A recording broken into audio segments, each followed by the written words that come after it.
Comenzamos nuestro viaje aquí en Antioquía de Siria, ¿cierto? ¿Se acuerda que allí comenzó un viaje donde había un grupo de varones y el Espíritu Santo habló y en ese momento apartadme a Bernabé y a Saulo a la misión, a la obra que les tenía encomendado? La iglesia de Antioquía, la iglesia de las primeras veces, allí se llamó cristianos a los cristianos por primera vez. Allí fue el primer lugar donde se evangelizó a personas de origen judío y de origen gentil. Allí fue el lugar donde va a salir también el primer viaje misionero, que va a conquistar a todo el mundo. De allí salió Pablo, Bernabé, Saulo y Juan Marcos. Acompáñame con la siguiente diapositiva. Y fíjese que hasta el momento quise hacer una pequeña reseña cronológica, por si acaso vamos a ir detallando en cada clase lo mismo, pero todo comenzó allí en Antioquía de Siria. Después nos trasladamos a Salamina. Recuérdese que en Salamina vino el primer revés. ¿Se acuerda qué pasó allí en Salamina? Anunciaron la palabra, pero nadie se convirtió, o no hay ninguna evidencia de alguna conversión, del establecimiento de alguna congregación, y ya fue el primer problema. Acuérdense que dijimos, por lo menos estoy mirando el primer viaje misionero, y noté, y esa va a ser mi explicación casi para el final, que existen 4 problemáticas generales que enfrentaron los evangelistas en este primer viaje. Y el primero fue que la gente no te escucha. ¿Cuánta gente hoy en día se ha restado de la misión? ¿O cuánta gente hoy en día se ha desanimado de la obra porque la gente no te quiere escuchar? ¿O no es así?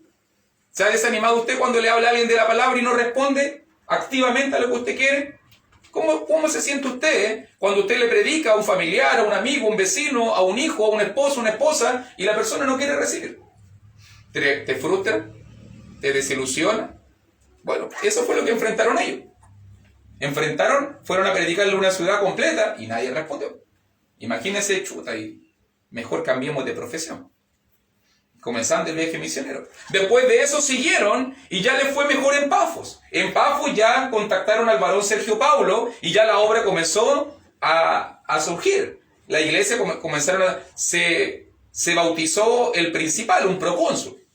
Un procónsul es una persona de importancia. Habían mayores probabilidades. Pero después de eso, llegan a Pergue. Y segundo gran problema, uno del equipo se desanimó. El hermano Juan Marcos se desanimó. No, chiquillo, yo hasta aquí nomás llego, yo me devuelvo a mi casita, yo estoy súper bien en mi casita, yo no tengo nada que estar haciendo aquí en el viaje, ni que me peguen, ni que me insulten, ni sufriendo, ni llevando este peso, yo me devuelvo a mi casita.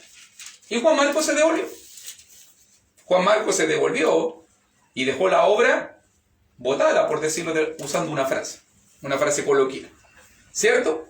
Y después de eso llegaron a Antioquía, donde fue la última clase, donde Pablo predicó un sermón en la sinagoga, y recuerde que hubo oposición, recuerde que hubo envidia, recuerde que lo que va a pasar aquí en Antioquía de Pisidia, como hoy día en Iconio, la gente va a sentir envidia, la gente se va a oponer al mensaje. Fíjese los problemas. Número 1, la gente no te escucha. Número 2, los mismos compañeros de equipo se desaniman. Número 3, las personas de afuera hacen oposición contra ti.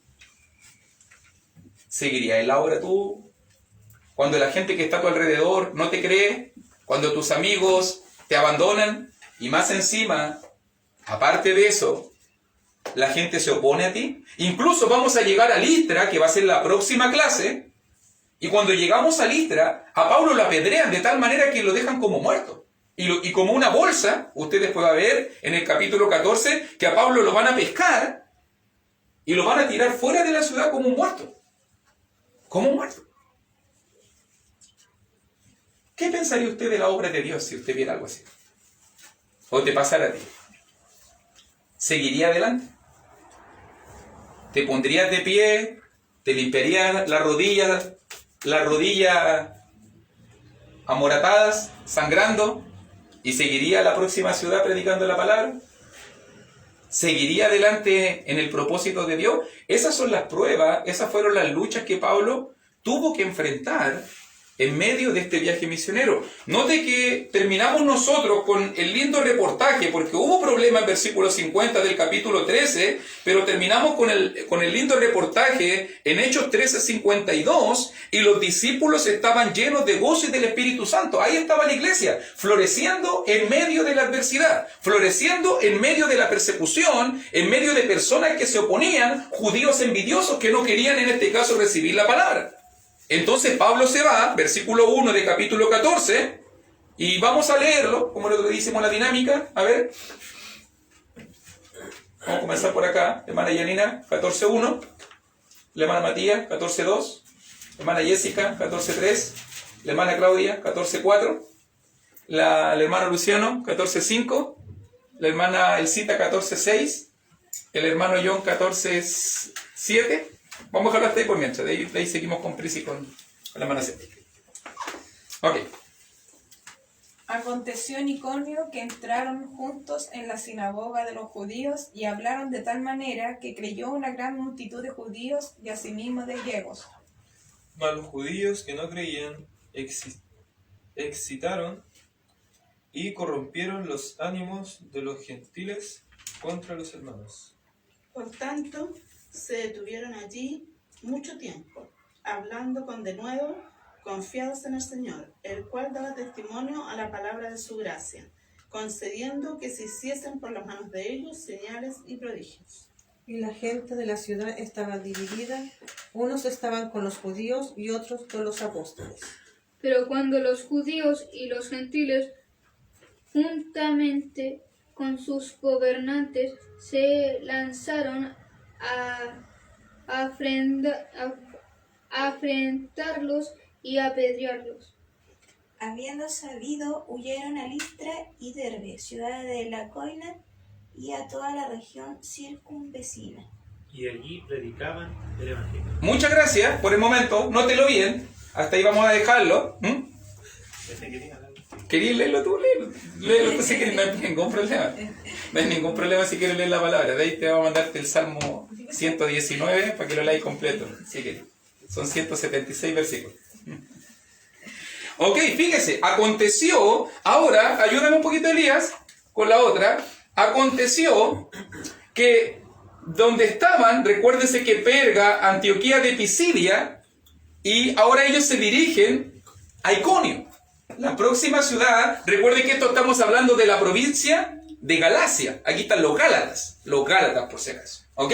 La provincia de Galacia. Y note muy bien que como era la práctica de Pablo, versículo 1, aconteció en Iconio que entraron juntos en la sinagoga de los judíos. Fueron a predicar primeramente la palabra a sus hermanos, fueron principalmente a predicarle la palabra a, en este caso, judíos de origen griego, porque estamos aquí en una zona griega, pero fueron a predicarle la palabra a ellos en la sinagoga. Y note que dice versículo 1, y hablaron de tal manera que creyó una gran multitud.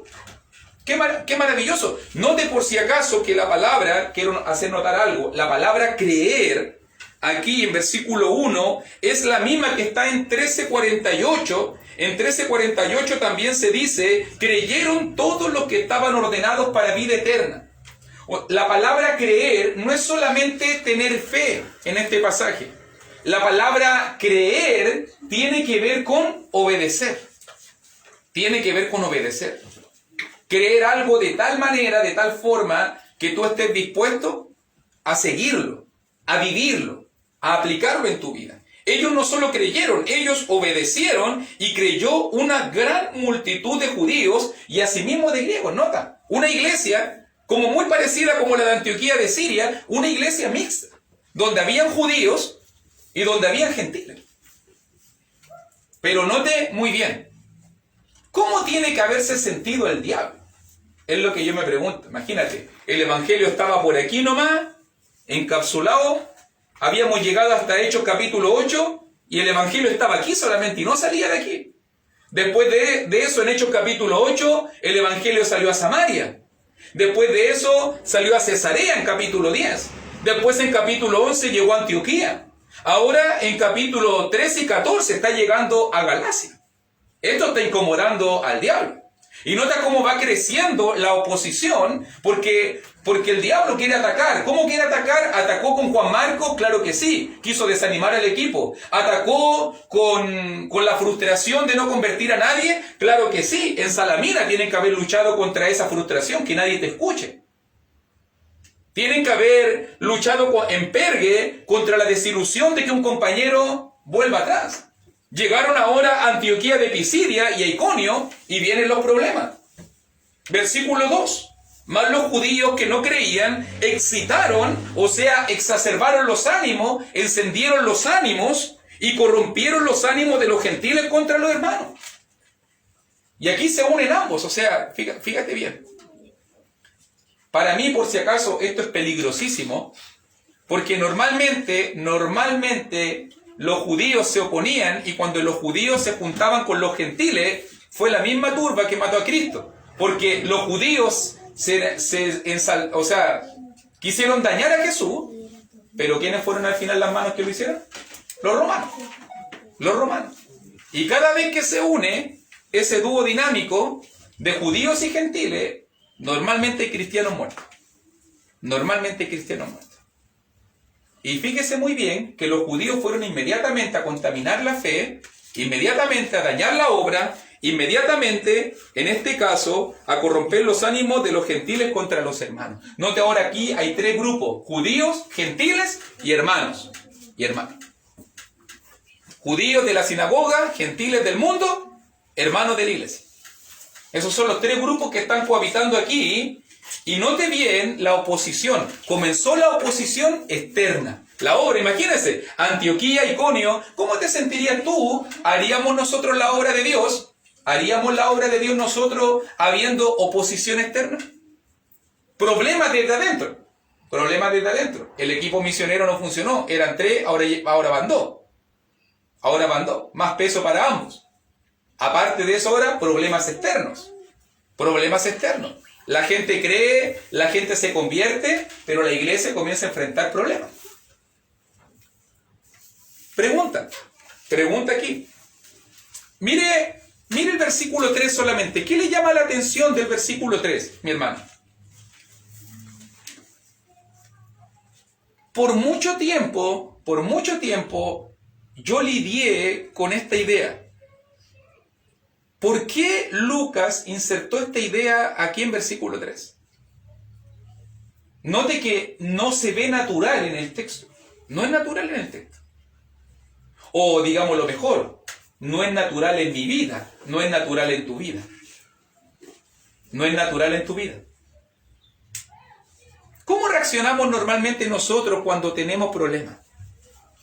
¿Cómo reaccionarías tú normalmente cuando pasan situaciones complicadas en la iglesia?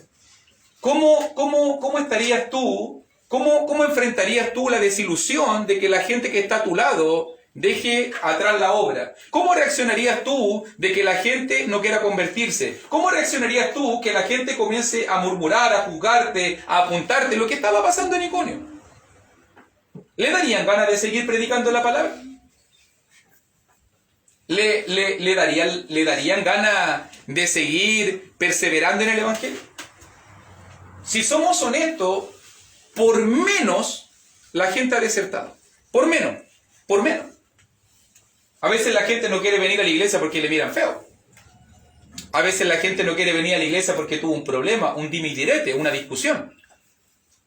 A veces la gente no quiere leer la Biblia, no quiere orar, no quiere hacer cosas espirituales porque tuvo cierto conflicto, porque no se siente reflejado, porque no se siente identificado. ¿Cuántas excusas la gente nos da hoy en día para dejar a un lado la obra de Dios? Estoy hablando de la obra de Dios, imagínense. La obra de Dios, el trabajo, el servicio de Dios. Ni siquiera estoy hablando de congregarse, estoy hablando de la obra de Dios. La obra de Dios. ¿Cuánta gente por menos ha dejado la obra de Dios? ¿Y sabe qué? Yo miré este pasaje y dije, ¿cuánto me enseña Pablo? Porque Pablo, lo natural de nosotros, ¿te sientes incómodo? No quiero participar. ¿Me siento incómodo? Me quiero ir. ¿Me siento incómodo? No me gusta. ¿Me siento incómodo? ¿Dónde renuncio? ¿Me siento incómodo? Prefiero huir. Pablo se siente incómodo, me quedo más tiempo. Persevero más.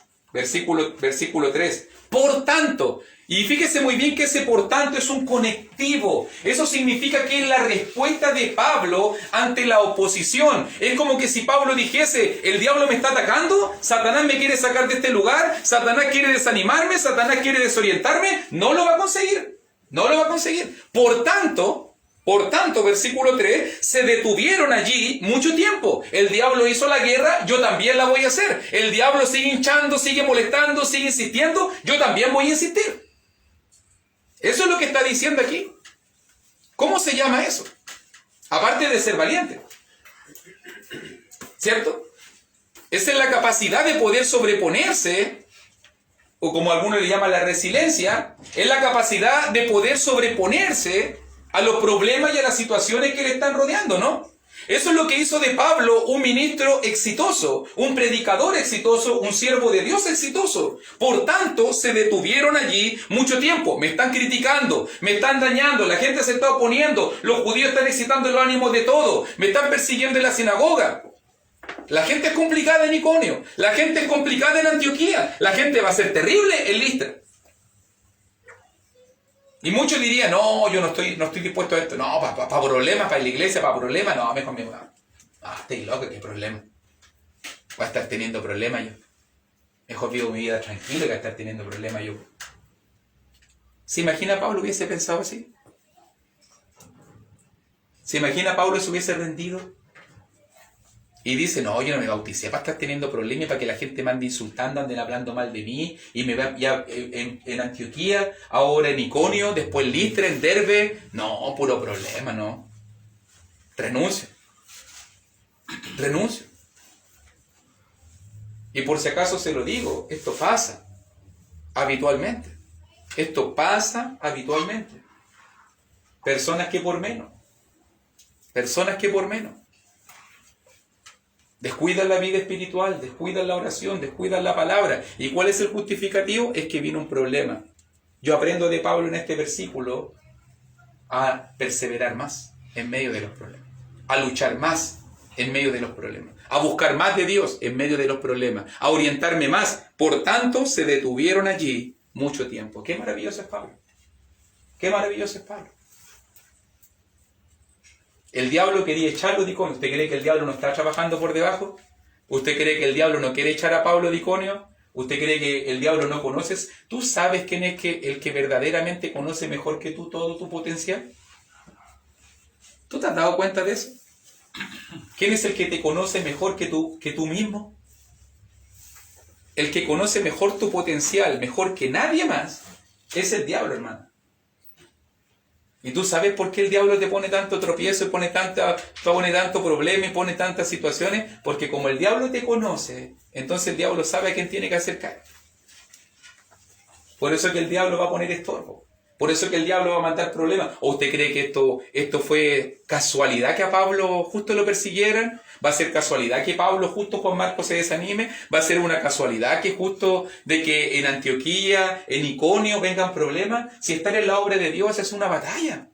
Estar en la obra de Dios, estar en la iglesia de Cristo, estar en la iglesia es una batalla. Y si usted todavía no ha entendido que está en una batalla, es bueno que ya lo vaya entendiendo, que estamos en una batalla lidiando con el enemigo más implacable que puede existir en el mundo. La gente le tiene miedo a lo islámico, la gente le tiene miedo a ISIS, la gente le tiene miedo a Hitler, a los nazis, la gente le tiene miedo a los terroristas.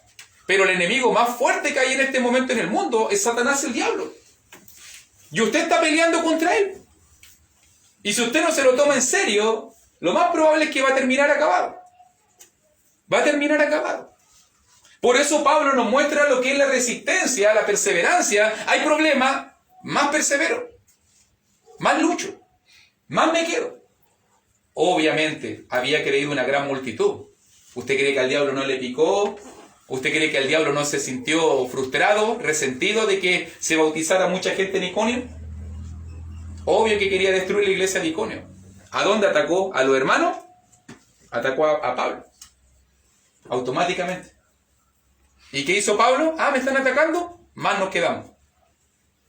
Bernabé, no íbamos a quedar una semana, ahora nos vamos a quedar 2 semanas. No íbamos a quedar un mes, ahora nos vamos a quedar 2 meses. El diablo no puede ganar. El diablo nunca puede ganar. Esa es la actitud cristiana correcta de cómo nosotros deberíamos reaccionar cuando vienen los problemas. ¿Sabes cuál es la actitud correcta de un cristiano maduro? Es que cuando tú te sientes atacado, más persevera. Cuando tú te sientes desanimado, más lees. Cuando tú te sientes frustrado, más oras, más buscas. Más quieres congregarte, más quieres leer, más quieres buscar, más quieres evangelizar, más quieres servir. Porque de esa manera el diablo se frustra y ya no te ataca más. Ya no te va a atacar más. Pero si el diablo lo consigue a la primera, listo, lo saqué de la iglesia. Listo, la saqué de la iglesia. Listo, ya no se congrega. Listo, se desanimó. Listo, ya no sirve. Se la estamos haciendo demasiado fácil. Obviamente que tú le vayas a mostrar cuál es tu lado débil y te va a atacar siempre ahí. Y te va a atacar ahí. Y te va a atacar ahí. Y te va a atacar ahí. Porque ya descubre tu debilidad. Ya sabe dónde siempre te... Pero si uno se fortalece, el diablo no te va a atacar por él. Porque sabe que es tiempo perdido.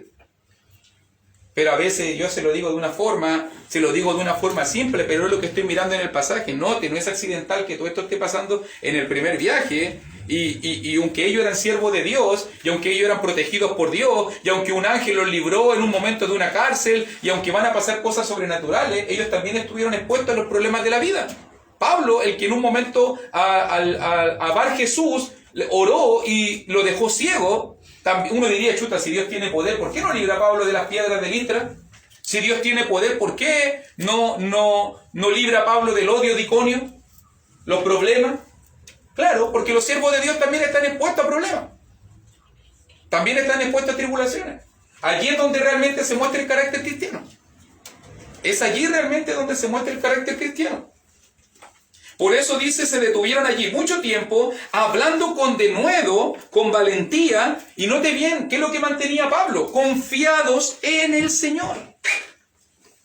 Confiados en el Señor. ¿Te das cuenta? Cuando tú reaccionas con la actitud correcta, entonces va a pasar, versículo 3, el cual daba testimonio a la palabra de su gracia, concediendo que se hiciesen por la mano de ellos señales y prodigios. Por la mano de ellos. Note que Bernabé va a ser otra persona que también hace milagro. Saulo ya mostró poder milagroso cuando a Bar Jesús lo dejó ciego. Pero ahora usa el plural para hablar de que también Dios usaba milagrosamente, Dios también usaba sobrenaturalmente, Bernabé y Saulo allí unidos en un frente único, luchando contra el enemigo, luchando contra los problemas, y tú crees que eso los disminuyó a ellos, más poder mostró Dios. Si eso es lo increíble, cuando la iglesia se mantiene firme, cuando los cristianos se mantienen firmes en los tiempos turbulentos, los cristianos salen más fortalecidos, más poderosos, más milagros se hicieron, más señales se hicieron. No se disminuyó su fe, no se disminuyó su compromiso, más crecieron. Alguien diría, chuta, todos los problemas que está pasando Pablo y Bernabé y recién empezando el viaje, y el primero van a ser 3, bueno, son 4, pero el último va a ser encadenado completo. El primero. Y no se rindieron. Y note muy bien, versículo 4, el impacto de la perseverancia de los cristianos, el impacto de la resistencia de los cristianos, el impacto del poder de Dios. Versículo 4, y la gente de la ciudad estaba dividida. Ahora ya el evangelio se está predicando por toda la ciudad. Ya la iglesia pegó el combo. El evangelio está creciendo. Y estaba dividida, uno con los judíos y otro con los apóstoles. Por si acaso esta es la primera vez en el Nuevo Testamento que la palabra apóstol no se utiliza para hablar de los 12. Si usted se fija, Pablo no era de los 12, Bernabé tampoco era de los 12. Pero se le llama apóstoles, por si acaso. Porque aquí se usa la palabra en un sentido técnico. La palabra apóstol significa enviado, un enviado en misión. Por si acaso, o lo que hoy día se le dice misionero, pero enviado en misión, técnicamente significa la palabra apóstol. Entonces aquí la palabra no se usa como los 12 que Jesús envió en misión, sino aquí habla de que ellos son apóstoles de la iglesia. No sé si usted entiende esa diferencia, que hay apóstoles de Cristo, 12 que fueron enviados por Cristo, y hay apóstoles de la iglesia que fueron enviados en misión por la iglesia. En este caso, Pablo y Bernabé cumplen la función también de apóstoles porque fueron enviados fueron enviados a una misión. Por si acaso no solamente aparece aquí en 14:4, también por si acaso, para que le quede más clarito, en 14:14, dice por ejemplo Hechos 14:14, a ver si mi hermana Priscila, ahora que tenía ganas de leer, puede leer Hechos 14:14 para nosotros. Cuando lo oyeron los apóstoles Bernabé y Pablo, trataban sus ropas y se lanzaron entre la multitud dando voces. Dando voces, muy bien, fíjese, los apóstoles Bernabé y Pablo. ¿Te das cuenta cómo los llama? Y ellos no son del grupo original de los 12. Hechos 14:14. No son parte del grupo original, sino que aquí lo usa en la palabra técnica para hablar un enviado en misión. Pablo y Bernabé son enviados en misión. Son apóstoles de la iglesia. Apóstoles Bernabé y Pablo. No de los dos originales. Esos fueron capacitados por Cristo, preparados por Cristo. Después de su resurrección estuvieron 40 días con Él. Ellos tenían una comisión, una misión especial. En este caso lo dice no como un tema de poder, sino como un tema de la obra, la labor que ellos estaban haciendo. Por si acaso. O sea, ¿hay apóstol hoy día en ese sentido? ¿Si se entiende la palabra bien? Sí. Si se entiende la palabra bien. O sea, hermanos que son enviados a una misión especial. Sí, hay hermanos que la iglesia envía en misiones especiales. ¿Pero eso significa que tienen poder apostólico? No. No tiene nada que ver. ¿Significa que hablan inspirado? No. Ellos no. Ellos están enviados a una misión. ¿Cuál fue la misión? Hacer el primer viaje misionero por el mundo. Esa es la misión de los apóstoles Bernabé y Saulo, si usted lo mira muy bien. Versículo 5. ¿Usted cree que Satanás se va a quedar tranquilo? Mira lo que estoy diciendo yo. Pero cuando los judíos, Hechos 14:5, pero cuando los judíos y los gentiles, juntamente con su gobernante, sigue creciendo la escalada. Primero era judíos y gentiles. Ahora meten a los gobernantes, a las personas más importantes de la ciudad. Se lanzaron a afrentarlos, insultarlos y apedrearlos. Se lanzaron a apedrearlos, imagínense. Toda la ciudad estaban predicando la palabra, la iglesia había crecido lo suficiente para poder poner una disensión entre unos y otros, y ahora vienen los gobernantes, y ahora, fíjese muy bien, viene la gente con piedra, y que se vayan de la ciudad. Por si acaso aquí fueron amenazas. En Iconio son amenazas. Después vamos a ver nosotros, en Listra, ya no hay amenaza. Para que usted vea cómo el diablo va. ¿Se acuerda lo mismo que pasó en los primeros capítulos? Primero amenazaron nomás a los apóstoles, llamaron a los apóstoles, lo amenazaron, hablaron con ellos. La segunda vez, no lo amenazaron, lo azotaron. Hechos 4, Hechos 5. Lo azotaron. Oye, no prediquen. Si el diablo va así, ¿qué hicieron ellos? Siguieron predicando. Hechos 6 y 7, lo mataron. Mataron a Esteban. Así va la escalada de violencia. Primero lo pusieron de frente, lo amenazaron, después les pegaron, después lo mataron. Así pasó en Jerusalén. El mismo modus operandi. Primero lo amenazan. Aquí los amenazaron en Iconio. Ya en Listra no hay amenazas. En Listra el diablo va a procedernos. Y va a terminar Pablo completamente apedreado y molido a peñascazo. Yo no sé cómo. Bueno, solamente el poder de Dios. Yo creo que Dios todavía tenía una misión que Pablo tenía que cumplir. Si no, no hubiese quedado vivo, ¿cierto? Porque Esteban enfrentó lo mismo y murió.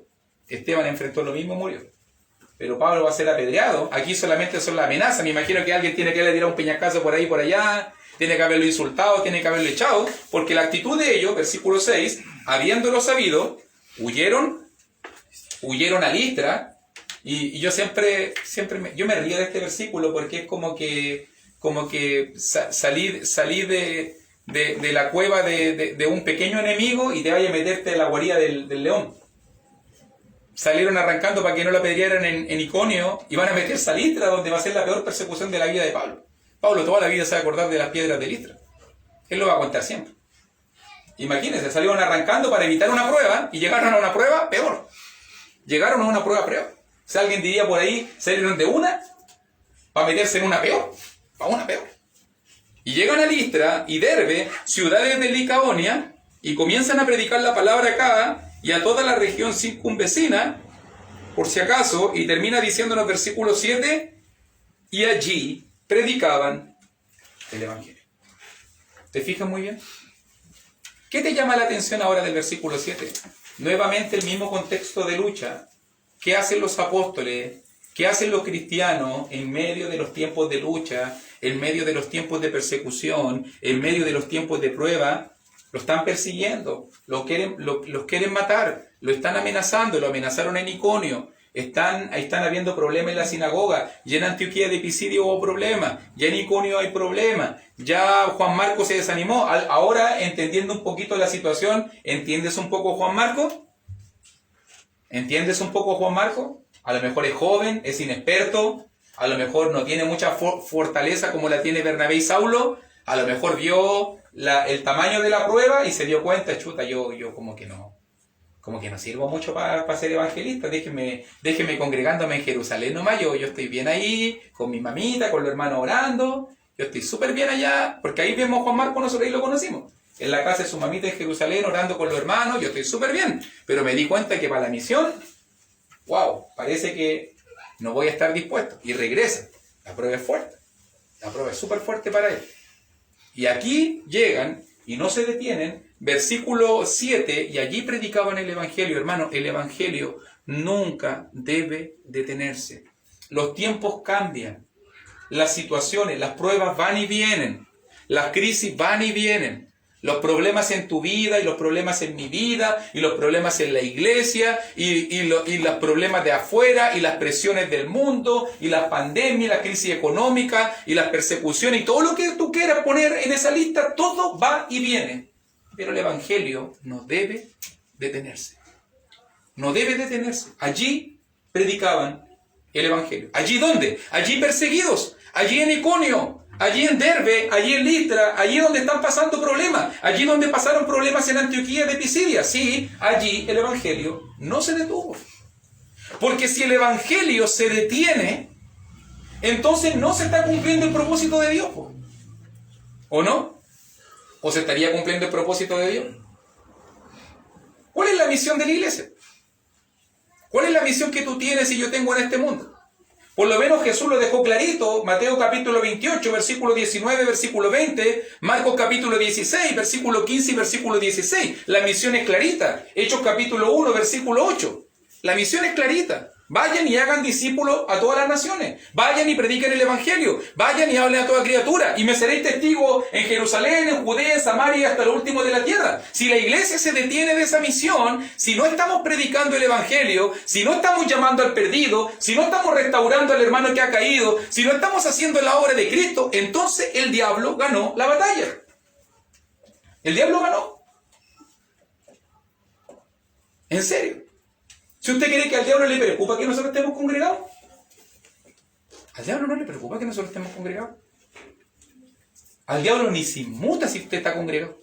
Ve que ese meme que dice por ahí, que cuando tú agarras una Biblia, el diablo huye, que cuando tú oras, el diablo... O sea, da lo mismo, el diablo ha visto a la iglesia congregarse por 2000 años. El diablo ha visto a la iglesia leer la Biblia por 2000 años. El diablo ha visto cultos por 2000 años. Pero ¿sabe cuándo el diablo se pone tenso? Cuando se predica el Evangelio. Ahí es donde levanta la persecución. Es ahí donde pone la prueba. Es ahí donde ha perseguido a la iglesia. Es allí cuando la iglesia activamente y decididamente se ha propuesto predicar el Evangelio, cuando los cristianos somos desafiados a seguir perseverando y a seguir compartiendo, hermano. Si esto es súper simple, hermano. El Evangelio no puede detenerse. Y eso significa que yo tengo que buscar, este es mi mensaje para el día de hoy, yo tengo que buscar, así como Pablo buscó la oportunidad dentro de su tiempo, de su contexto, de sus recursos, de sus fuerzas, de sus capacidades, tú tienes que buscar la manera como el Evangelio no se detenga en tu vida. Porque si el Evangelio se detuvo, entonces el diablo ganó. El diablo ganó. Es simple, no hay otra manera de expresarlo.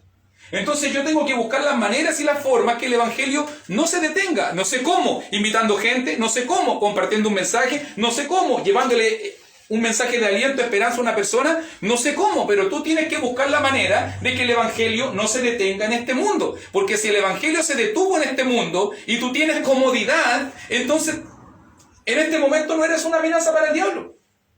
Yo no soy una amenaza para el diablo. El diablo va a decir, déjalo tranquilo, no hay, déjalo ahí, no. Está pero listito, lo tengo pero adobadito para que el Luis se vaya al infierno. Déjamelo ahí, no. ¿Cierto? Pero cuando el cristiano se decida a predicar, van a llegar problemas. Van a llegar problemas. Pero esos problemas van a mostrar esa incomodidad, ese raspón, van a mostrar que el enemigo está incómodo con tu cristianismo. Que el diablo está incómodo con la clase de vida que tú has decidido tener. Allí predicaban el Evangelio. El Evangelio, hermano, no se puede detener. Y yo hoy día quiero que tú pienses. Yo quiero que nosotros estemos pensando y analizando bien y analizando nuestra vida si realmente el Evangelio se ha detenido en nosotros o no se ha detenido. Porque el mensaje es supuestamente esto. A mí me lo explicaron así. Este mensaje un día, yo estaba en Iquique, estaba perdido, estaba en la droga, estaba en el alcohol, estaba mal. El Evangelio llegó a ti. ¿Y qué hago yo ahora con el Evangelio?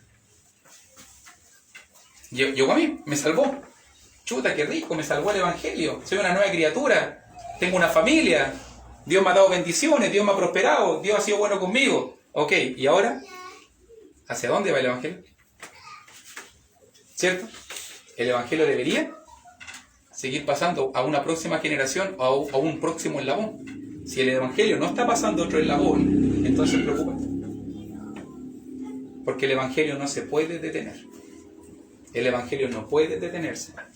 ¿Sabes quién es el único que puede detener el Evangelio? Ni el diablo lo puede detener. El diablo no tiene poder para detener el Evangelio. El único que puede detener el Evangelio somos nosotros.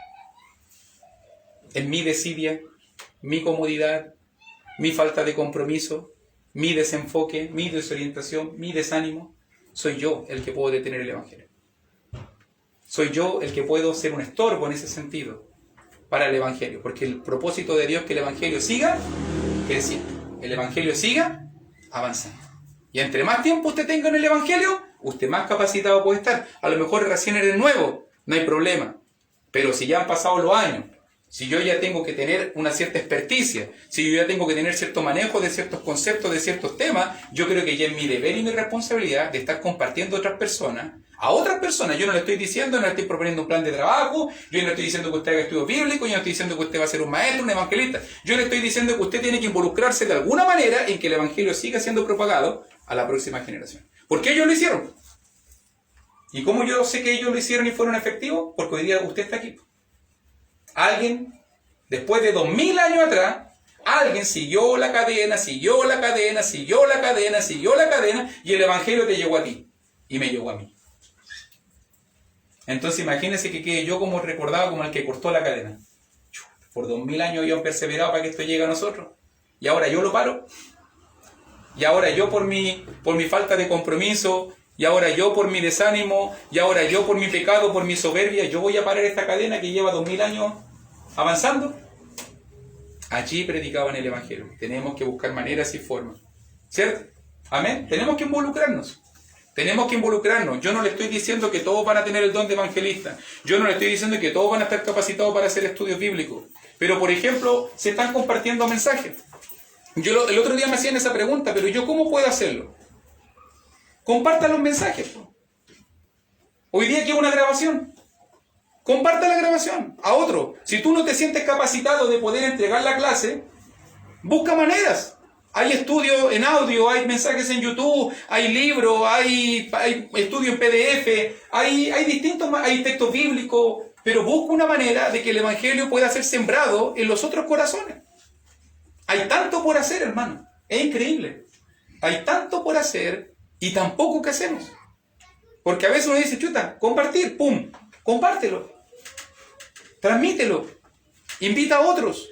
Si te sientes capacitado, haz el estudio, invita a otro, ora con otro, visita a otro. Si tú no crees que puedes estar capacitado, invita evangelista, invita hermano, involúcrate, pero de alguna manera activa. Pero tienes que hacerlo. Porque si el Evangelio se detiene en tu vida, te lo digo de nuevo, eso significa que el diablo está ganando. Es tan simple como eso. ¿Ok?